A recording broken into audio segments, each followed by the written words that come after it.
Good morning again. Welcome to the Horror in RPGs panel. My name is Bryce Perry. I'll be your moderator this morning. And joining me today we have... Hi, I'm Crystal Mazur. I am a freelance writer and developer. Hello, I'm Markeia McCarty. I was the narrator, head story editor, producer, and director of Something Scary. It is an animated horror web series, and along with that has additional stories that we, fan-adapted stories that we then do for the podcast. Along with that, I'm the marketing director for Hunters Entertainment, which is Outbreak Undead. I'm Brian Holland. I'm the marketing director for Chaosium. The most pertinent game we make for this conversation is Call of Cthulhu. Also done some work for Paradox and White Wolf in the past, and recently I've also self-published a Vampire the Masquerade 5th edition supplement on the Storyteller Vault. I also run the horror panel at PAX Australia every year, so if you're ever in town, come hang out. You just happen to be in Australia. Yeah. My name is Noxweiler Berf, and I am the creative director at Hunters Entertainment. I'm also the game master for an Outbreak Undead series that has spanned a couple of different channels, but we're most currently going to be premiering a new series on Pixel Circus starting in September. We're very excited about that, and I'll talk more about it later, I'm sure. But if you have any questions specifically, you can find me afterwards about that. So. Hello, my name is Khaldoun Khelil. I write for Vampire the Masquerade, Vampire the Requiem, and Overlight, Dungeons and Dragons. You can find me on the Storyteller's Vault. I have put out a book about the Sabbat there, called The Black Hand. And my most recent work for Renegade is Vampire Player's Guide, Second Inquisition, and Sabbat the Black Hand for them as well. Yeah, that's me. Fantastic. Thank you all for joining us today. As I hope you all know, this is the Horror and Gaming panel. So we're going to start with some consent and safety in horror games tools. Panelists, does anybody have anything special they would like to talk about for safety in horror games that makes it different from just your standard dungeon crawl fantasy type game? I mean, I'm not shy, so I'm going to just start talking. This is probably the most important topic that we can impart upon you in this panel, is about understanding the players at your table. It's not that you can't do something, because your tables and your imaginations belong to all of you in the group that you're with. It is about understanding the people at your table and fully understanding what their lines and veils are. Now, there are a couple different tools to do this, and I'm going to let everybody up here, elaborate on some of them. But I've already said it once, lines and veils is probably one of the most useful tools that I have ever used in a game system. And what it does is it defines what a strict line is. What line do you not cross? So if, for instance, death of animals is off of your list, and we're gaming together, and I know that because of a trauma that you've had in your past, that you don't want to explore anything to do with a dog that died by getting hit by a car, then I know that that's a line. I can't really go past that line, and I don't want to go past that line because that infringes upon the trust that we built at the table. Good horror tables are a lot like intimate partners in the way that you have made an arrangement together to explore these things, and it is very, very sacred that you do not step past that, and that you understand what those moments are, where those lines, where the no lies, and never ever cross that, because that trust is what allows you to be in a scary moment, to create tension, to create horror. Without knowing where your boundaries are, you can't really effectively do that. A veil is a kind of a warning. It's a yield sign. You know that, okay, the dog situation, we can explore it, but just so you know, I had this occurrence when I was a kid. I watched my dog die, so I don't really feel comfortable exploring that too much. But if you're going to do it, let me know, and then if I have a problem, I'll check in with you. So a veil is kind of an alert to your game master so that they know exactly kind of where they need to be cautious. Yeah, there's a number of different safety tools that you can utilize. Line and veils is a great one. One that tends to be easier, like in the moment that I've used before. It's the stoplight where it's like red, no, we need to stop. This is not good. Yellow, proceed cautiously. Let's do a blackout on what's going on. Or green, I'm good for go. And that's something that you can utilize, in the moment. If it's like, oh, and then the spiders erupted from the eyes. I'm like, nope, red. That's a red for me. 1, spiders. 2, eyes come in, and then brain spiders. I can't go there. So that's me personally. So, but yeah, why this is one of the most important things that you can do. I've been a part of horror in some way, shape, or form since I was 8. It was like the bonding thing for me and my dad. Freddy Krueger was my first, and why it's so important to establish this baseline with your people is because then you know that they will feel comfortable with you to explore other things. If I'm no to brain spiders and eyeballs, I might be yes to decapitation, and then the head turns into an alien that then eats somebody. But I don't know that because I'm too worried about like, oh, what if he steps on my spider thing? What if he has an eyeball thing? So when you establish that trust, then you're able to like go off to the races, and you get the thing, and you get the thing prequel. You get all of that if you just set that baseline and inspire confidence in your players. So one of the things that I use is the X card, and it's very similar to like red light, green light. It's a full stop though, and so basically anybody at any point can just either go like this if we're like we do actual plays and stuff like that, or I usually have a card with an X on it and they can just touch it. I, as a game master, know that's something that is bothering them. We move on to the next scene. And we can either take black, or I can just narrate what goes on and happens. One of mine is like harm against children, but that's because I'm a teacher. and if any of my parents see any of my actual plays, that's not something I want them to be watching happen. So like, it does not have to actually be something for personal trauma. It could be something where your job prevents you from doing stuff or makes you uncomfortable to be doing that in that moment.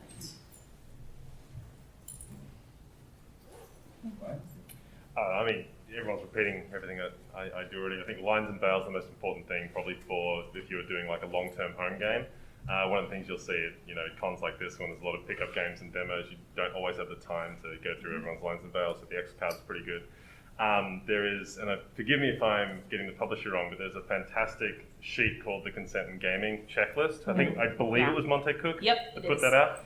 If you're about to embark in like a regular gaming group or a campaign, I fully encourage you to use that sheet. And if you can find it online, just Google Consent in Gaming Checklist. It's free. The other thing that I do like about it as well is that actually you can sort of just give it to your players and say, hey, fill this out, and you can give back to you, and you can keep it anonymous, so no one necessarily, if someone has something that they, for whatever reason, don't necessarily want to talk about, but is also important, they can just clean it on there, and you don't need to know who it is, you just know, okay, this topic is not okay. The other cool thing about it is that it allows people to enthusiastically consent to other things, just like, you were saying before, so you're very clear, like, wow, you use it as a tool. It's like, wow, everyone is really into bugs for some reason. I'm going to put some bugs in my thing. Bugs, put bugs in them. Apart from that, I did use the lines and bails thing in my personal life recently because I had to do a best man speech for my friend. So I had dinner with him and his fiance, and I said, hey, can I do your lines and bails for what I can make jokes about in this best man speech? So it's pretty fun, but a very handy tool. It's such a good point that people get uncomfortable sometimes, and you don't want to call anybody out, and you don't want to like make a big deal out of it. You don't want to be at the table, and even an X card, while it's great, sometimes people are nervous about touching the X card because they don't want everybody else to know that they have a problem with something, or they don't realize it. Yeah. Like they're sitting there and they're getting more and more attention filled, and they don't understand why, and they take themselves out of the game. It's a thing when you figure out what an X card thing is for you. Yes, and that's happened to us in our game actually. Cynthia Marie, we were playing a game of Outbreak Undead, and she didn't know that she had an issue with the severing of a limb. but I started describing this moment, and she found that she had a touchstone there, and we had to adjust and make some corrections to how things played out. But we all had that trust built up ahead of time. That's when, because everybody's going to fail. You're going to make a mistake. You're going to overstep a boundary accidentally. The thing is to know how to correct it and to never repeat it. Your understanding and your mentality makes this an acceptable situation. It's about owning up to your mistakes and fixing them, right? And knowing that you can improve as a game master or as a player. By the way, this isn't just for game masters, but to understand that you might overstep something and just have to correct. Yeah, I guess the only thing I would add is, right, knowing your table is exceptionally important, and that lets you explore, what your table wishes to explore, and you can actually get into the horrible stuff because you know where the trip lines and landmines are. And that's why I'd say session 0 is very important, where you basically lay down the ground rules. And at conventions, obviously, if you ever run a game at a convention or, in that kind of situation where you have a bunch of strangers all of a sudden and you have to run a horror game for them, just doing a quick checklist of, what's going on in that game and what people are comfortable with, even that kind of mini session 0 helps a lot. And not just in playing, but in writing as well. Like if you do any writing for games or wish to write games, then I would say be mindful of what you're writing. If you can just, as you write, make a little checklist of what is happening or occurring in the game that might be a trigger for someone or a content warning, and that'll pay dividends once you're finished. Because trust me, when you're done writing something, the last thing you want to do is read it again. So just being able to, do a quick content warning right in the front for someone, whether you're running a game or writing a game, is huge. And yeah, some people don't realize what their lines and veils are. Very often, the people I find who have the strongest lines are the ones who've never given it any thought before. They'll often come to the table and be like, "Oh no, everything's fine, everything's fine." And then you start, going through the checklist, and suddenly they're like, "Wait, no." So while we're on the subject of things to avoid, let's go over what horror is not.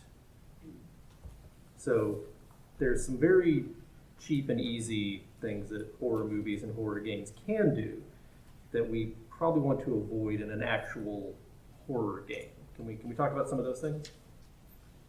Well, low-hanging fruit is the isms. Horror is not for a vehicle for you to further racist, sexist, phobic tropes. It's not that. Don't make this wonderful, beautiful, complexioned character and then have them be the first one that dies. No need for that. No need to kill off all the women in your game or to target people that are not of, let's say, a main demographic and gender, or a final girl kind of a thing. This is your opportunity to be able to do more. Once you've established that trust and that confidence with your players, you can push the envelope on other things. You can have a very diverse horror-filled world where it's like, and actually it works out really well because then you don't know who's going to die next. It's like the story then unfolds in a way. And in particular, it's a good way to check yourself to be like, oh, where is my knee-jerk reaction with this? Who is it that I'm targeting and not even realizing that I am? What have I been taught? How can I unlearn that?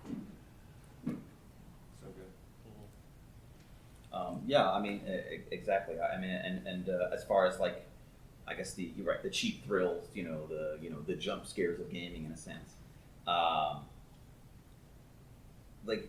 Lines and veils shouldn't be a checklist for pushing buttons. Just because what sets someone's off, and maybe they even say they're okay with that.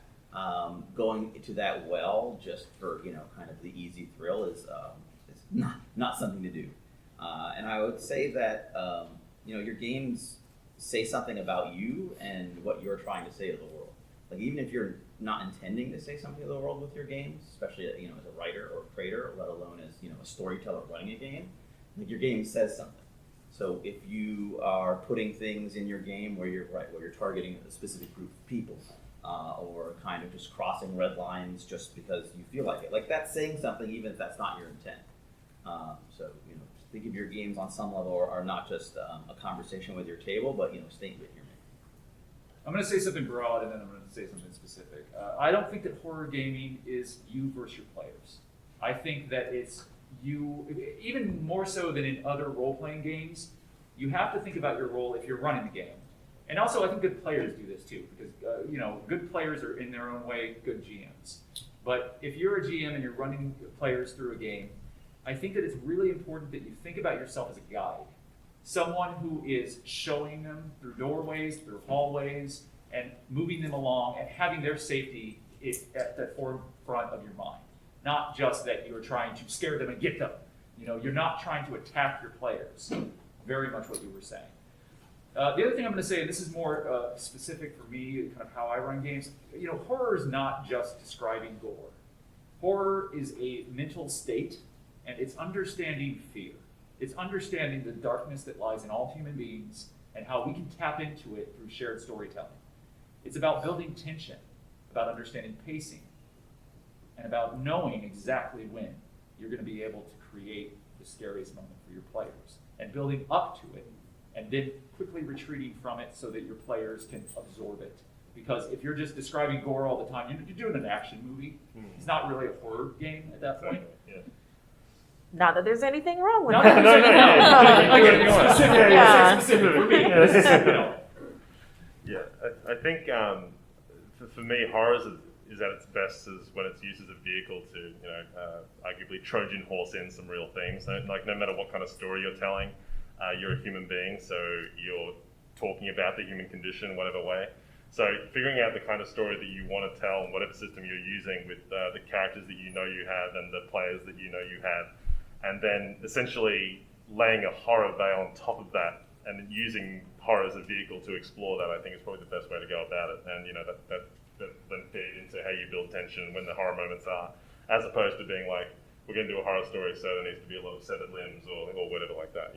You'll have a much more rewarding experience if you really explore the type of thing that you want to tell and how horror is going to enhance that storytelling.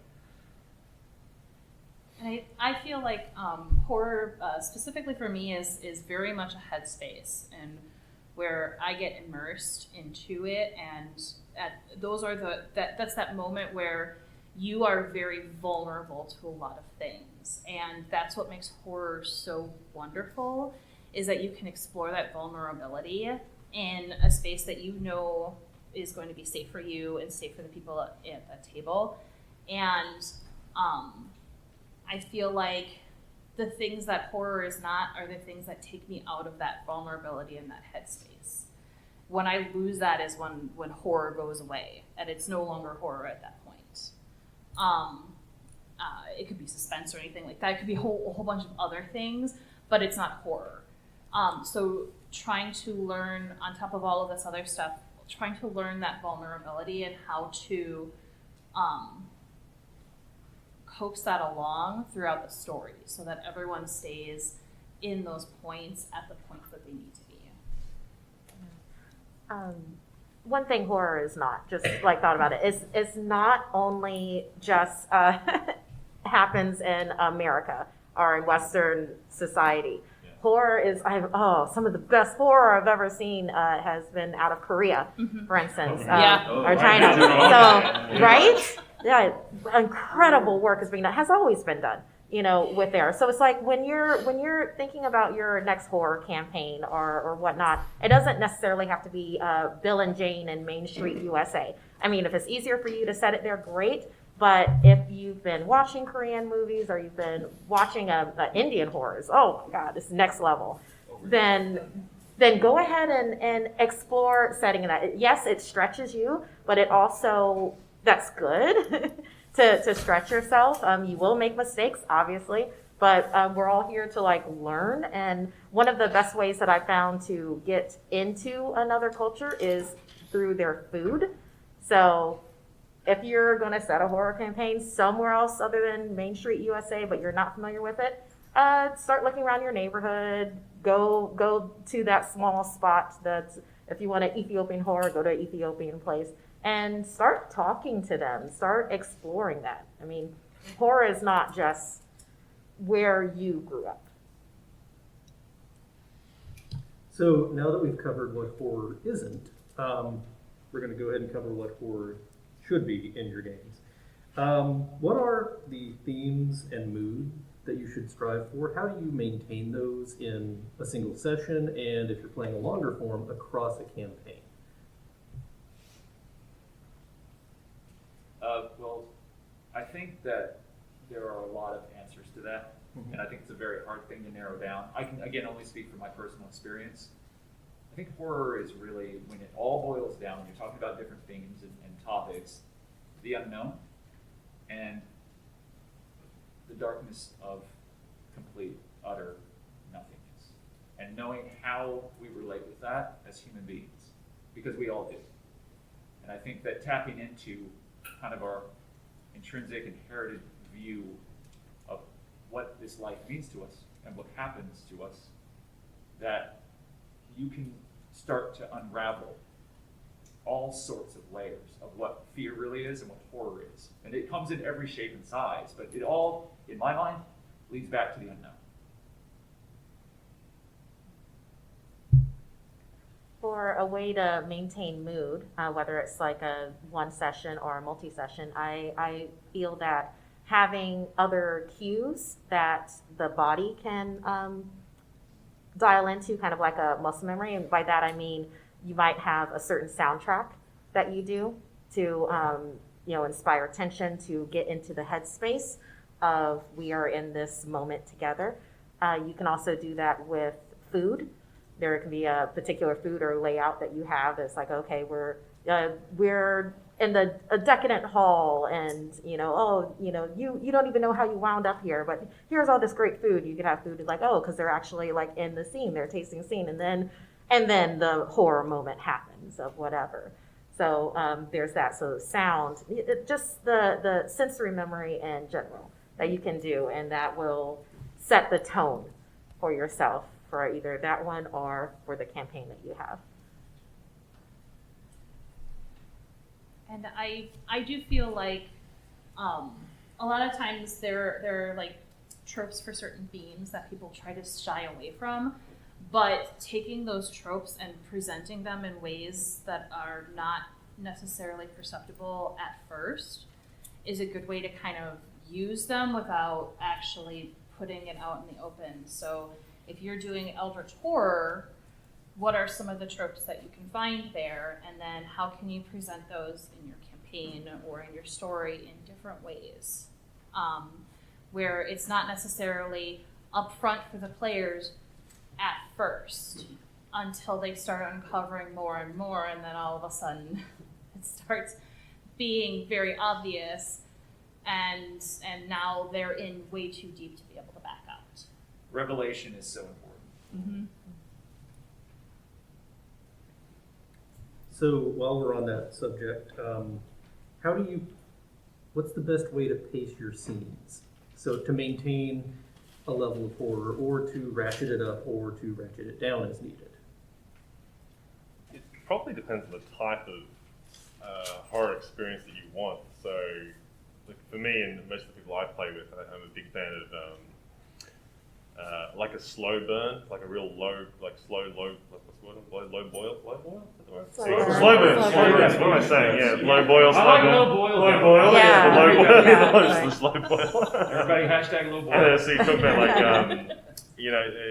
Hitchcock used to talk about the difference between surprise versus suspense. So like surprise is when something happens that no one knew was happening, but suspense is when you know something's going to happen and everyone knows it's going to happen, but we don't know when it's going to happen, and it's really tangible, like blackstrap molasses, just really pulling it out for as long as possible.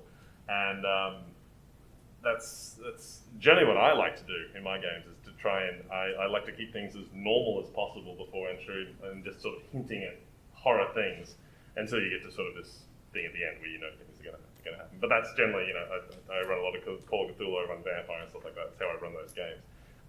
If you're running something like Outbreak Undead, that may be different, right? Depends on how you run it. Exactly, right? So you really have to ask yourself first, what is the type of horror and what is the experience I want? And that again comes back right to the most important topic which we covered at the start, is understanding your players and what their expectations are and what they desire. Yeah, I mean, exactly. It depends on the type of game. I guess the games I mostly run are in the personal horror genre. I don't necessarily run a lot of games like that. particularly, but as far as the personal horror genre is concerned, I guess the main thing is what are your players willing to do? Like, what are, you know, their characters' lines that they're willing to cross? And if you can bring them to those situations and scenarios where they have to make decisions in character that they originally did not conceive that this character, you know, would be doing.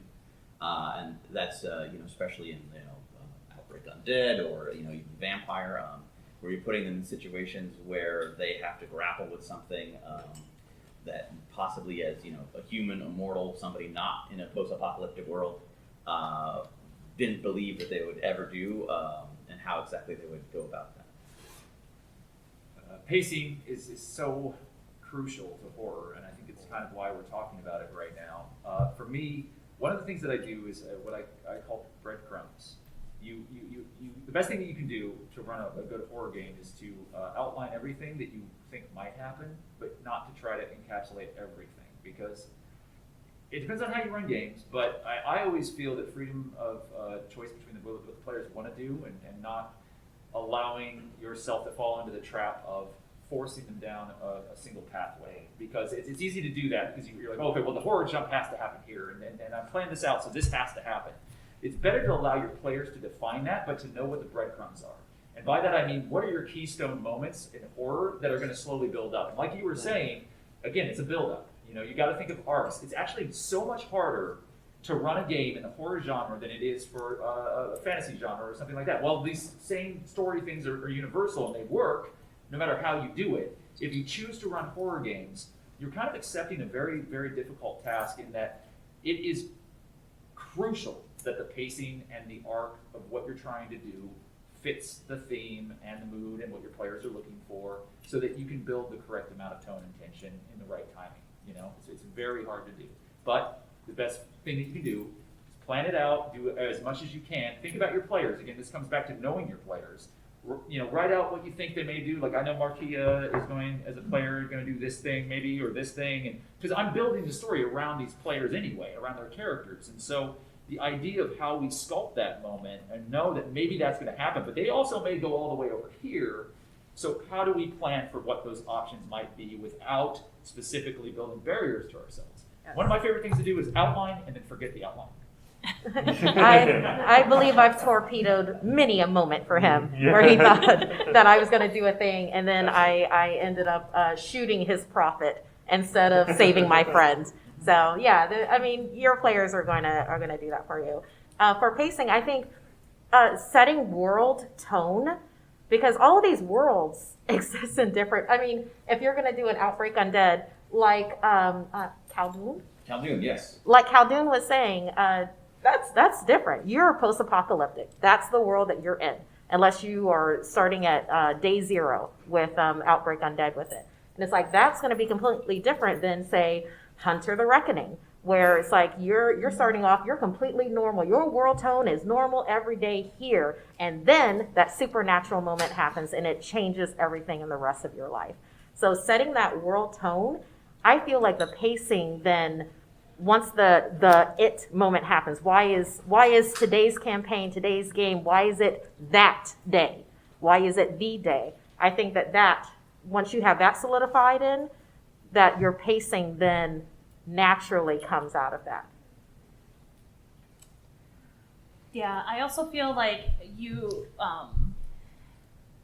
have to go in waves with your moments too. Like, you have to have some winding down of the tension, because otherwise, if you're always tension all the time, it's like you're a cat that's stuck in that moment where they're just hopping around with their back arched all the time. Okay, and while that's great for like that feeling of horror and suspense and tension, there's never any break on that, and that can actually be extremely draining for players as well as the GM for having to keep that tension. So knowing when to have some sort of moment where there is either some sort of reveal or some other thing that happens that now the players have to make the decision to continue with what they're doing or go and inspect that, and to wind that down so that you can build it back up again. It's all about trying to figure out how that pacing for winding down, building up, winding down, building up goes with your games. And over a long session or over a whole campaign, where those points are going to be, because they're going to change depending on what your players decide to do. So, how can horror help us make sense of the real world and our personal issues and perspectives? Can it be used for anything more than just fun scares? Yes. Okay, Yes. great. Next Yes. question. Yes. It's a loaded question. It was. So, they're not here, but there is a group that uses gaming for therapy, specifically for that. It's the Bodana group. If you are interested in any of that or any information, you can go to their site and look it up. They are fantastic individuals, but your personal game should not be used for therapy. And that is for a whole mess of reasons. Even if everyone consents at the table, the GM running it is not a therapist, and your friend should not be your therapist, whether they are or not. You know, if that's their day job, your friend should not be your therapist. So there are definitely ways for you to be able to explore in a safe way without having to put all of that on everyone else at the table and the GM and all of that stuff. So there are definitely things that you can do, such as if you have a phobia, for instance, the spiders thing. Mm-hmm. I have been working for years to try and get over my phobia of spiders. And so, like, them showing up in RPGs no longer bothers me, but that's because I've talked with the GM about it. Whenever that comes up, I always make sure that the table knows that my reaction, personal reaction versus my character reactions are going to be different because I'm working through that. But that's something that, like, I've talked with people about, and it's not something that's debilitating. So there are different things for you to be able to do for that, to explore things in a consensual way, and that's safe too. So. Catharsis is real. Like, Yeah. Yes. there's a reason to do things, to try to expose yourself to something, to kind of release something. My answer to 2020 was to run us through a year of Outbreak Undead. You know, and That's legit. yeah, Like, you know, and it can be very curative and healing, but you're not a doctor. Nobody. I mean, maybe you are doctors, but even then, in that moment, you're not a doctor. And so you're there to entertain Mhm. and to engage in an imaginary world that you're sharing with your friends. That's the purpose. It's not to cure you of anything, really. Yeah. Except maybe the hatred of 2020. Yeah, and boredom. Yeah, boredom. Oh, those walls got so close in. Yeah, I mean, let's talk about the elephant in the room. Why we're all wearing masks right now, Yeah. you know, and trying our best to be safe and distance. For so much of making sense of the real world, I will say, like during 2020, 2021, I liked watching movies like Contagion. Yeah. Because that world made a lot of sense. They found the cure and they saved everybody in the end. So like that, Outbreak, it was cathartic for me to see that, even if it was a fictional, even if it was a movie that I had seen so many times and I already knew all the beats of it, it helped me. So with this, with making sense of the real world, like even our Outbreak Undead campaign, which, you know, it talks about virus, you know, you can get infected with a virus in it. It was cathartic because it was my character doing their best in the circumstances that they had. It wasn't me personally, and I wasn't projecting all of myself into the character, but enough of me was in that character to where it helped reel me. Mm-hmm. Yeah, and in that sense, my character, Achira, since I did a quarantine alone, like I lived alone, so it's like my connection was through the computer screen, through Zoom. So with my character, I utilize my need to be near people through my character. So she made some very unwise decisions to stick with people that have betrayed her, but it was what I needed. I wasn't doing it for therapy. I was also in therapy at the time, so just so y'all know. But it's like it helped me make sense of the real world in that sense. I found a lot of solace to have this character that was fighting zombies or running from them in this fictional world. You just helped me realize why it was I sat there crying for every episode of Station 11 last year as well. So, so I was like, what's going on? I was like, yeah, that's right. Now I know, right? That makes more sense. Yeah, I mean, right. It's interesting to ask, what is horror for? I mean, simpler as what are games for? But for horror, I think a lot of it is being able to, talk about things that, maybe people don't think you should talk about, or in a game to touch things you shouldn't touch. A lot of times, and I play a lot of games where you portray the monster in a sense, vampire, werewolf, and all that. But a lot of times, the monster themselves, even if you're not the one portraying it, if it's something you're opposing, is a stand-in for a real-world problem. Like when you watch a zombie movie, if you replace those zombies with something else, things from the past coming to consume the future and the present. I mean, I think we can all, see where that comes from. Whether that's an allegory for, the environment, or the uncaring people who, let the world kind of burn, and now you have to live in this, shit show. Those are the zombies in a sense. Or they could stand in for the plague, which we all have to live through. And this pandemic has probably changed my future zombie games more than anything else. Like from now on, I'm like, oh, I didn't realize people would just rush out in the street and be like, fight me, come on, let's do this. Wow. It's good, it's fake. Right. I didn't realize, but now I know that that's going to be in my game going forward. Like it would be, people would not buy my game. The authenticity of my game if there weren't such people in it, because they've lived through that experience of the bite me crowd. In all contexts of that. So what the monster represents, even if you are playing the monster, is an important part of horror. And it's not a question you have to answer before you write or play the game. Most often that question is answered at the table, like what the monster is.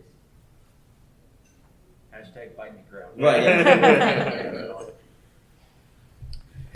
So at what point does a game become a horror game? There are games that are marketed as, this is a horror game, this is a monster game, this is Call of Cthulhu. But at what point in any game does it just become a horror game? This comes up a lot in the panel that I do at PAX that I mentioned in Australia. Please write it down, come along. But is defining when is a game actually a horror game. And just to divert from tabletop for a second, we talked about a game called Hellblades, and it was Sacrifice, if anyone's played that. There was a lot of contention of, is that game actually a horror game or not? And what it came down to was what the very chill description and what's the word I'm looking for, definition of what makes something a horror game is the creator's intention. Is the creator's intention to instoke fear and dread into the player. And that's a very basic, nice thing to help you personally understand. But, I also played Twilight 2000, the game, the World War III. And it took me like half a session of running before I was like, oh, this is a horror game. At least the way we were playing it in terms of, it's very much like what are these, soldiers trying to get out of Poland willing to do? It's the same thing we're talking about, the post-apocalyptic thing. How do people face their personal horror things?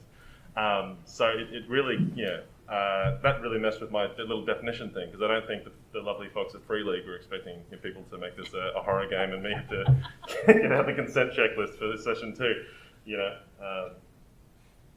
I think that, a horror game is emotional and mental. I think that, you can argue this, of course, but there are ways that if you have a physical thing, like if you're playing Outbreak Undead and you're just slaughtering zombies left and right, not thinking about the context of what you're doing or what's happening, I'd say that that's an action game. As soon as it becomes emotional and mental and becomes more of an internal struggle in a fight, I think that's when horror occurs. The other difficulty you have which is one of the reasons horror is a genre and the various properties that come out of horror are so polarizing in some cases, is because the same things don't scare everybody. So Yeah. like seeing like zombies or whatever, like it just doesn't do anything for me. Like same thing. Bite me, Carl. Yeah, I'm a bite me guy, you know. Or if it's a slasher game, if it's just like if I know in the context of a game, it's just like a dude with an axe. I'm like, okay, cool, but I'm not scared. If it's like a ghost with an axe, I'm like, holy shit! Like, what am I gonna do? That's just that's It's just common sense. Yeah, exactly right. Yeah. So yeah, that's another thing to consider is even something may be a horror game, it may not have the desired effect on everybody depending on how you run it, I suppose. I mean, Warhammer 40K is a very good example of that. Yes. I think, yeah, like horror is definitely the creator's intention, but also the emotion that the players have. Like, when I first played Vampire the Masquerade, it was my very first RPG, and let me tell you that there were some sessions where there was no horror going on, because we were in high school. And it very much turned into, I pet the kitty and what happens, like stuff like that. So, yeah, it very much is the creator's intention, but also how you carry that within your game. And you can take games that aren't essentially horror and turn them into horror by flipping a couple of things around.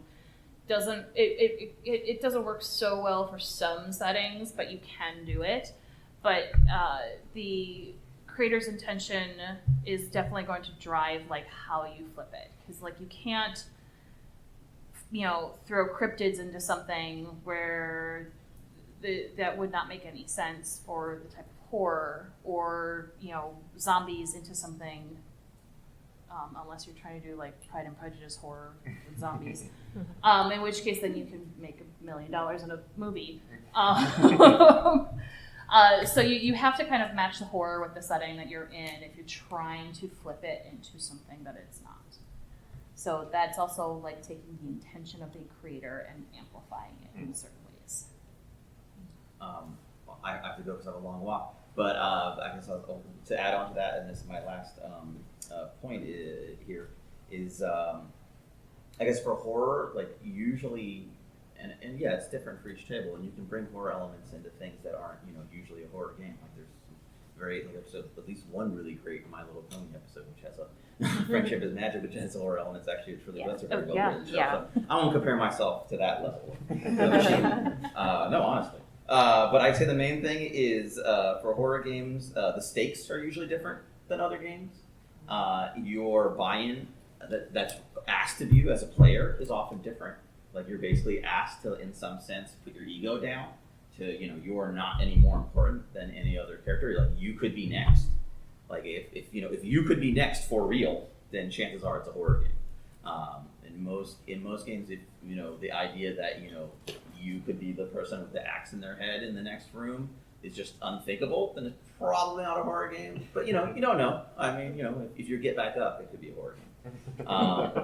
So in some sense, the plot armor for your character isn't really there in a horror game, and if you can internalize that as a player, even if your character might still have that attitude and be a bite me guy, then the game is probably a horror game. But those are kind of broad tropes, but I think they work as a good rule of thumb. And I'm sorry I have to go, everyone. We missed you. We'll be right back.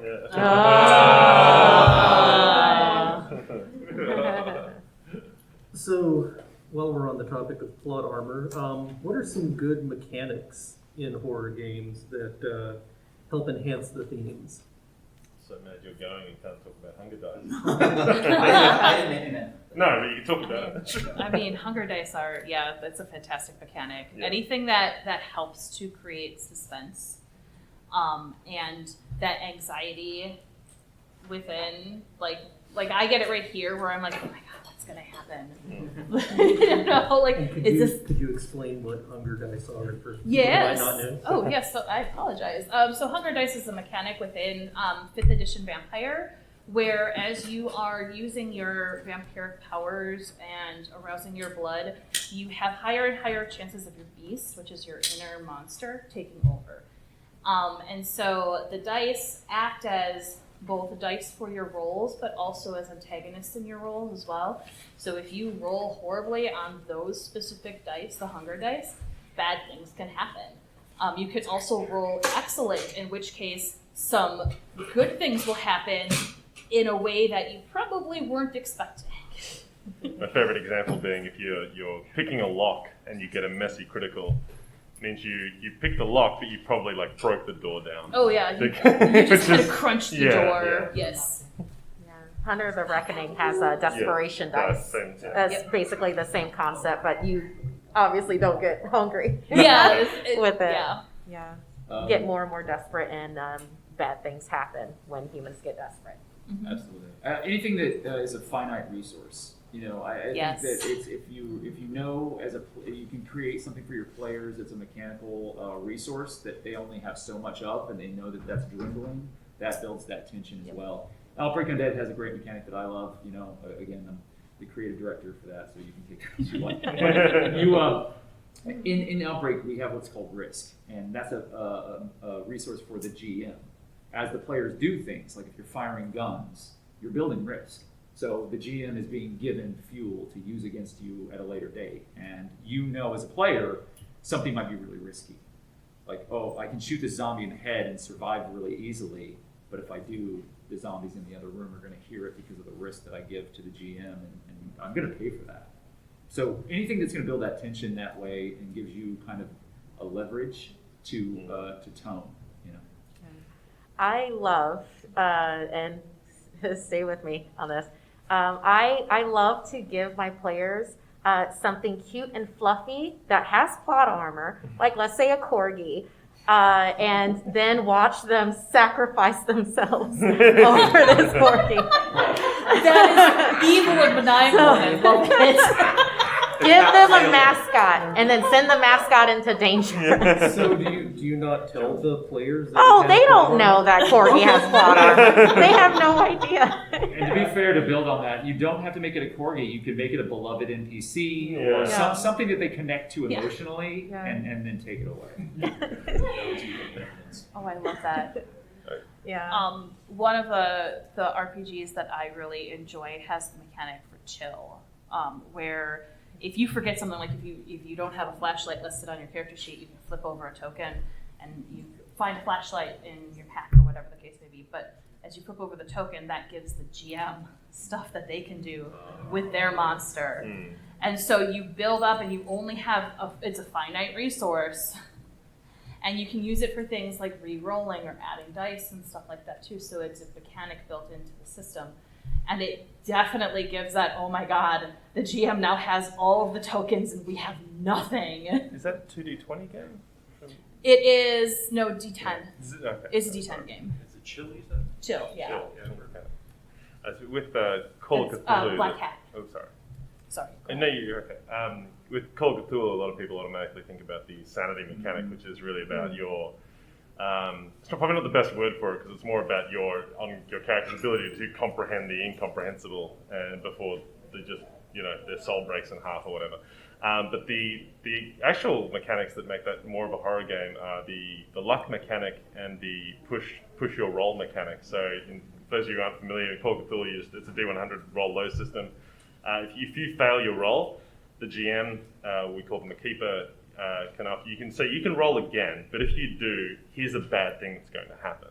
So you're putting that back in and that creates that whole suspense versus surprise thing we were talking about before. So now it's up to the player if they want to make the roll and see if that happens, or just keep their current consequences of failure. They've often got to weigh that. And the other thing you can do is each character has a luck, which is a finite pool of points they can spend on a one-for-one basis to lower their roll. So yeah, you can spend 20 points to get that 70 down to a 50 and pass your spot hidden check. But then you've only got 30 luck for the rest of the game. And when you're making you might have to make a luck roll at some point, try to roll under your luck. And then, so again, putting those tools of like tension and stress in the hands of the player helps them sort of control their experience then as well. Yeah, I think surprise flat rolls are a really good thing to use, where it's just like, oh, so you choose to go in that room. Great. Yeah. I need for you to roll a d6. Yeah. No pluses. No, That's don't right, worry that's about right, it. there you go, yeah. Roll a d6 and tell me what number you have. They're like, oh, that number. Okay. Then you do the old Moving forward. the Jason Carl. Let me just make a note. Yeah. Right. One of my favorite things to do is to negotiate with the players.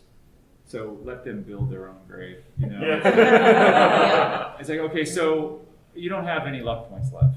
Well, I'm sorry to hear that. I could give you 5, but I'm gonna need you to give something else up. And find the The thing. corgi. Yeah, If you say with that intonation, it's Yeah. really. Intonation is everything. Yeah. That's a really good Kill the one. corgi. Hashtag. Yeah. Hashtag Corgi has bite the fun. Corgi has 5 Yeah. points in model. So we've reached the end of my questions. Does anybody in the audience have any questions? All right, I saw your hand up first, sir. Go right ahead. So I have 2. The shorter one first. Do the players always win in a horror game? So the question is, do the players always win in a horror game? They showed up to play, didn't they? Yeah. Therefore, they won. They're winning. Yeah. Do the The characters characters win? win. Yeah. Characters know. It's a different story.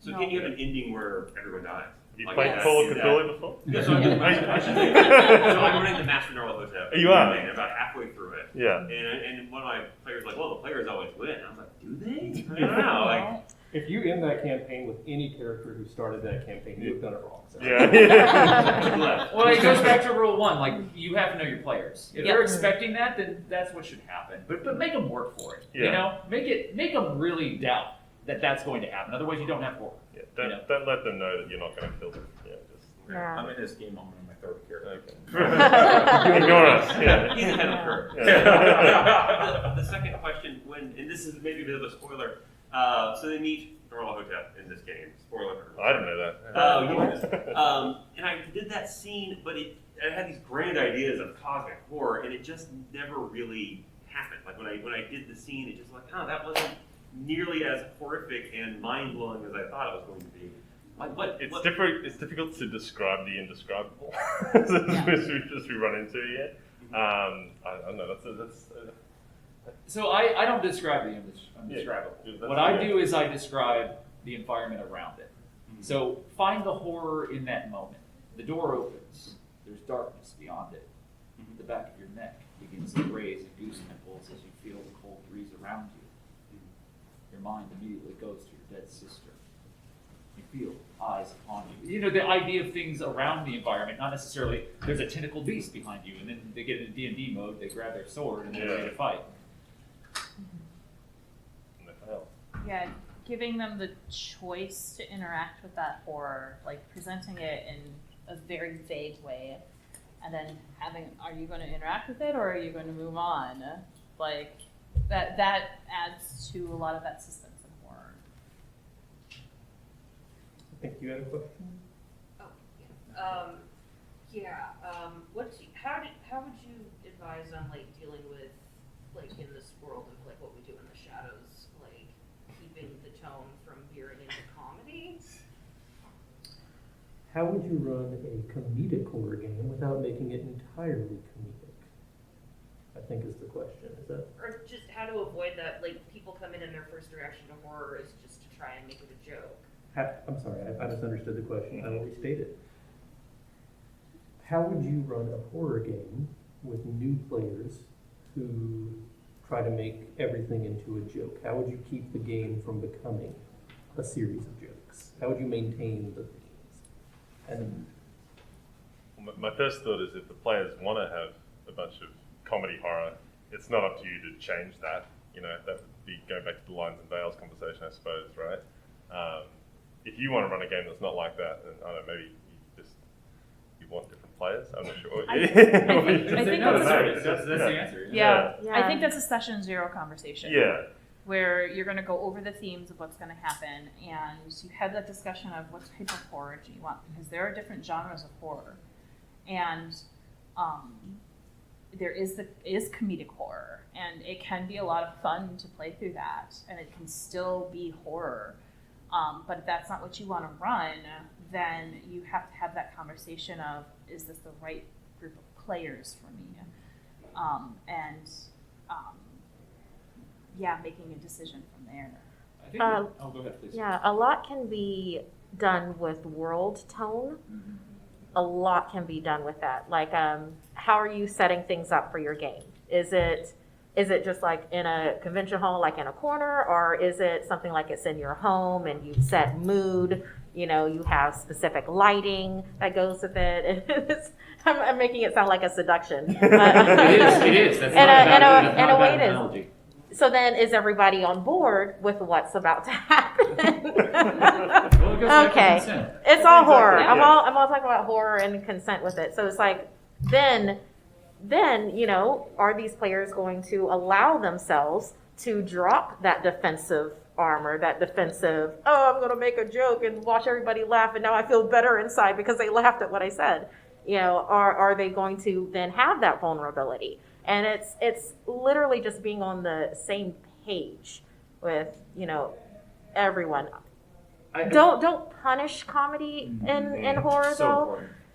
Don't do that because that crushes spirit.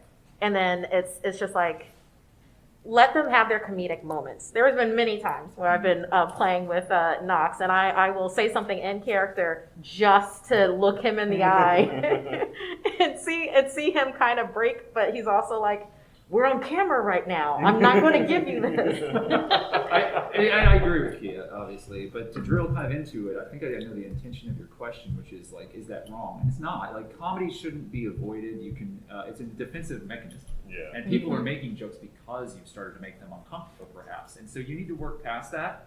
And I think as a storyteller, the best thing that you can do is to create a persona where you kind of have a wall and you don't break that wall. You set an example. Don't break character. They might break character. They may create a funny moment. You are an impartial guide. And so the impartial guide maybe doesn't see the humor in that, but allows them to have it. And if you keep with your tone and you keep with your pacing, eventually those jokes are going to stop. And you just work through it and don't try to deny it, you know? Just a couple comments. We were talking earlier about the consent and everything. One of you made the mention, like, well, you know, sometimes when you're approaching the group and everything, somebody may feel like awkward about saying, like, well, you know, I have a problem with violence against children or whatever, but they don't want to say that in front of people. A really good technique a GM that I played under did was on our session 0 was that he handed out a sheet and he listed a bunch of topics on that. And he says, you can lay out this topic if this is a yellow light, like it needs to happen off scene, I don't want to have this happen in front of me, or a red light, it's absolutely can't happen. And he listed a bunch of topics that, you know, he immediately thought could be red light things like, you know, racism, violence against children, rape, things like that. Okay, and so in with that being, you know, let's help. Sorry, did I cross a red line? All right, but they were able to fill that out separately and turn that in, so it was in a public matter. And, you know, nobody had to state at any point that, you know, I have a problem with, you know, mothers being killed, you know, pregnant women being killed. The first thing they get handed, and then they realize, okay, this is a problem, I need to avoid this. But we also implemented the X card. So something, and even though there may have been something that they didn't think of when they filled the list, they can always go over and just tap on the card, and they're like, okay, we got to stop and move on to the next scene or whatever.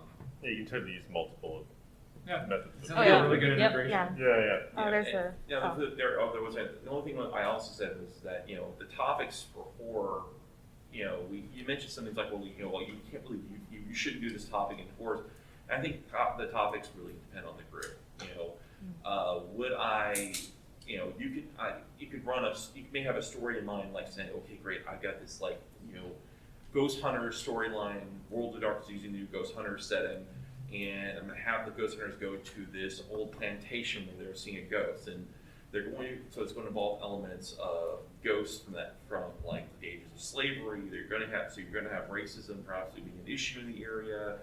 You could have a plan involved and everything like that. They may need characters that themselves are racist. I'm no way saying that players should be playing racist characters. Then it should be forward in that sort of storyline. The idea of having the consent thing, everything in Yeah, place, but they is to can make force sure it, that everybody's okay with Yeah, it. if somebody That came would forward and have said, to I have a be problem with racism, well, this isn't the game. This isn't the story I should tell this group. I need to tell a different story. Yeah, I would be very careful Yeah. with running any, because it's also like, there's ghosts everywhere. Why are you specifically going to this plantation to re-kill slaves? Yeah. So I grew up it's in the South. I would Sure. there's a lot to unpack there. I believe the young lady in the green headband has a question. Awesome, thank you. So I know that there are a couple different approaches to writing horror stories. So I was wondering what kind of approaches you take when you start with the horror and then make the reality that it lives in, versus when you're running something where you start with the reality and then find the horrific in it. That's a great question. So for the recording, what is the difference in writing a scenario where you begin with the horrible thing and then add the setting versus having a setting and then adding a horrible thing happen to it or in that setting? What is the difference in writing?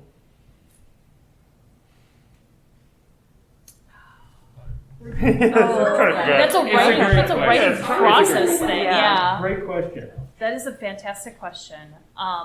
I would say if I have a monster that I have to use, or something that I want to be the horrific aspect of this, what I try to do is find something that is extremely familiar for me to write in, whether it's a specific location that I know very well, or it is a specific building, or it is a specific time period that I am going to be exploring. Because you're taking the unfamiliar and then a familiar aspect. And I feel like that the flow for me, because that's a writing process, that's a whole, everybody's gonna have a different approach. That would be how I would do it, is I have this monster, this is unknown to me, so I'm gonna put it in something that's familiar to me, because then what I can do is take aspects of that thing and tie it and weave it in throughout that setting to where I'm familiar enough with it where I can twist it just enough for people to pick up on that. And weave those threads like that. So I have done this before, where it's taking the horrific thing and then putting it into normal things. You can actually see the video is called Hunted on the Run.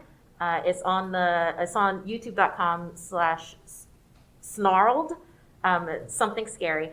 With that, the story begins with a werewolf who is literally hunted on the run, twisted, is taking medicine to try to stop the change from happening, staring up at the full moon, and knows intrinsically that he's about to do more things that he doesn't want to do, and he's trying to escape.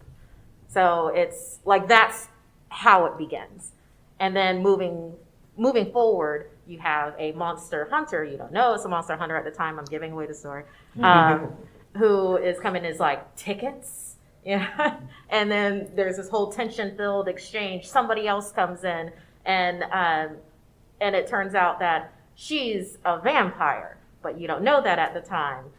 And the monster hunter with the person that's doing tickets turns out to be the bad guy, when normally for everything it's no, we want to kill the werewolves, we want to kill the vampires.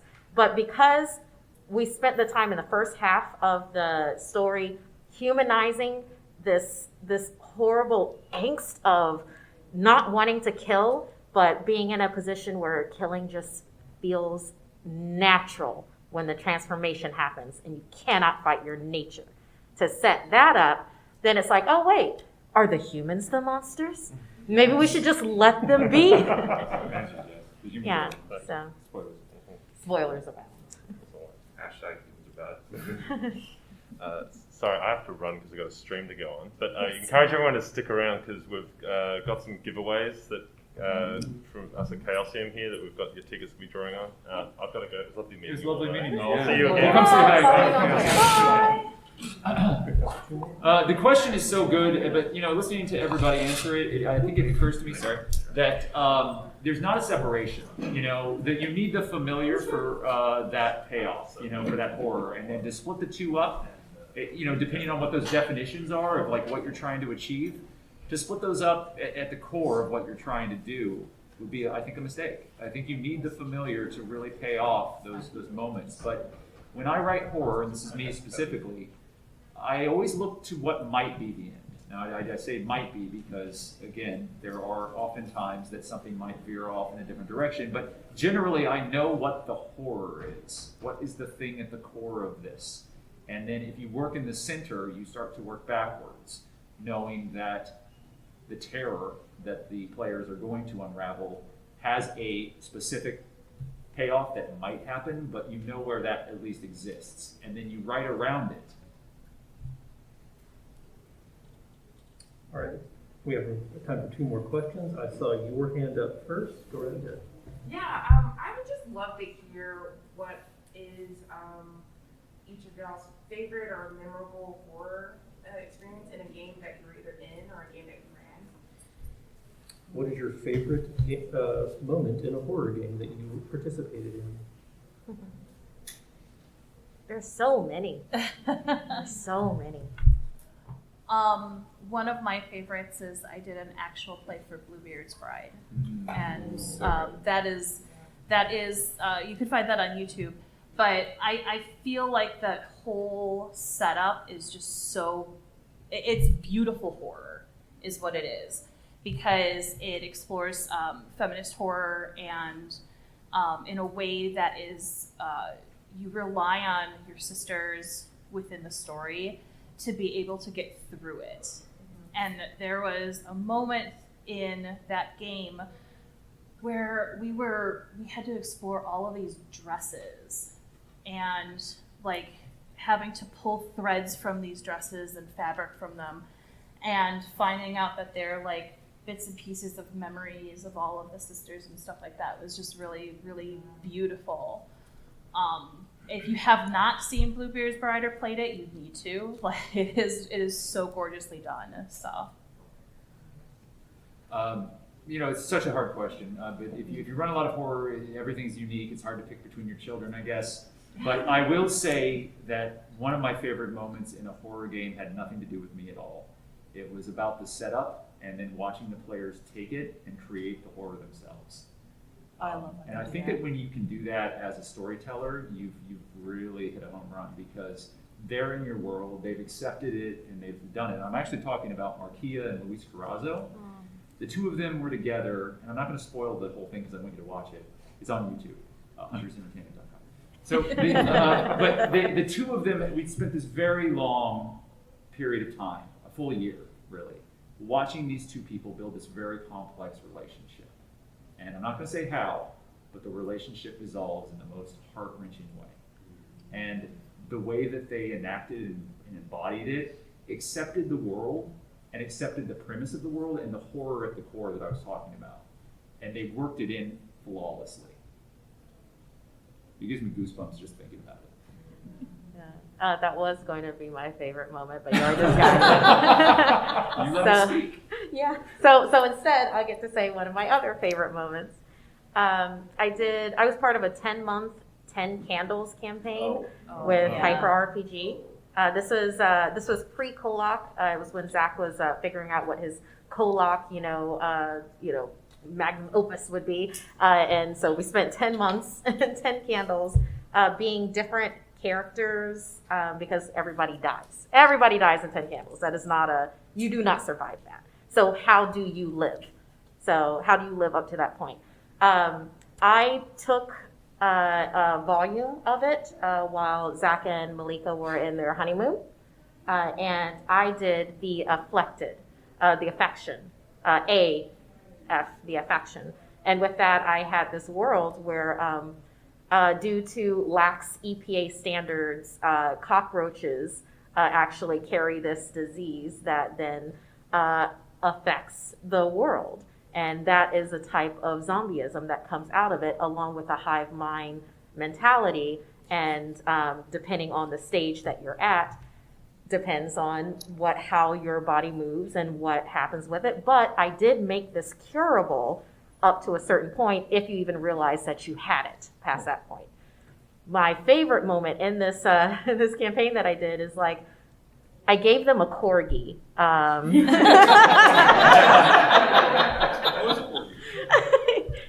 What a payoff. Yeah. Please tell me you have a corgi in real life. I don't have a corgi in real Aw. life, but I obviously need one because I put a lot of them in my game. What do you have against corgis? They're adorable. They're frantic, and they're just so cute. Those butts. It's the butts. All right, we have time for one more question. I saw your hand up first. Right ahead. Granted, all the playing characters consent. We've already covered lines and veils. Are there some ways to incorporate body horror into the playing characters' arcs? Yes. Are there ways to incorporate body horror into characters' arcs? I love body horror.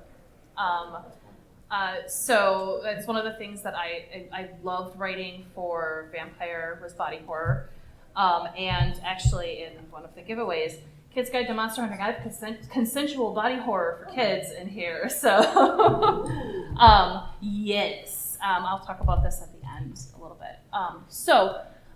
Yes, you can absolutely incorporate body horror in certain ways. There are ways for you to be able to represent the things that happened to characters throughout their body, as long as they, again, consent to that type of stuff.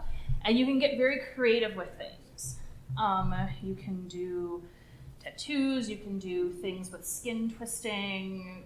Sorry if anyone, I'm not going to go into too much detail specifically, but yes, there are ways for you to be able to do it. And get creative with it. One of the things that I love to do is I love to follow tattoo artists and specifically body modification artists because they will have really cool ideas for you to be able to kind of incorporate and with enough twist, put horror into whatever they are doing and in a really, really cool way. So yes, I encourage it, but I like that stuff, so.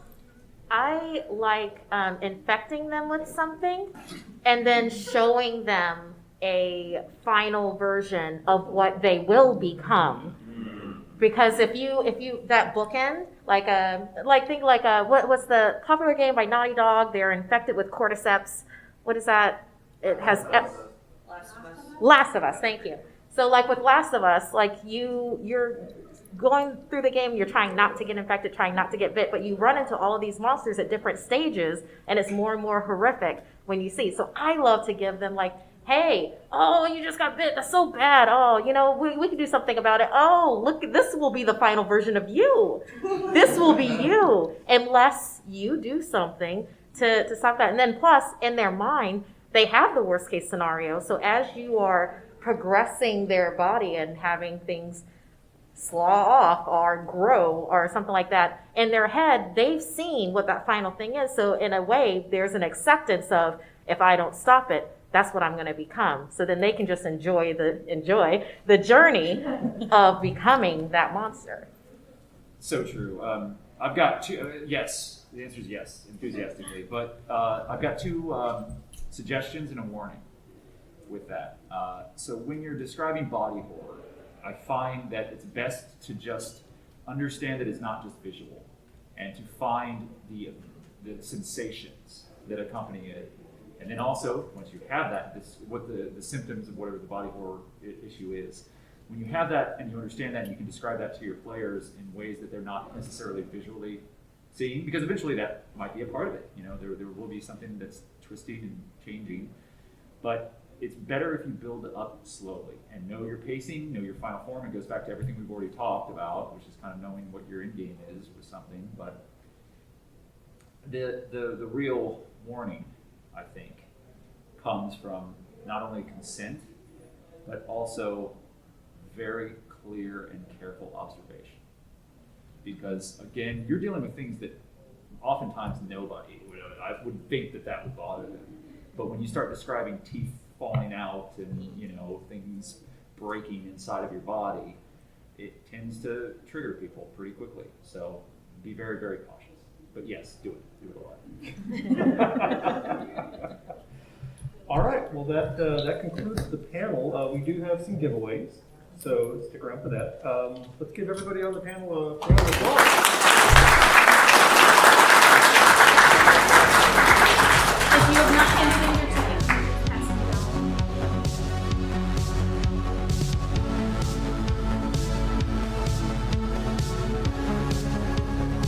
This has been an episode of Darker Days Radio. Special thanks to Occam's Laser for the intro, outro, and new bumper music from their hit album, 9 Circles. Check out the rest of their work at occamslaser.bandcamp.com.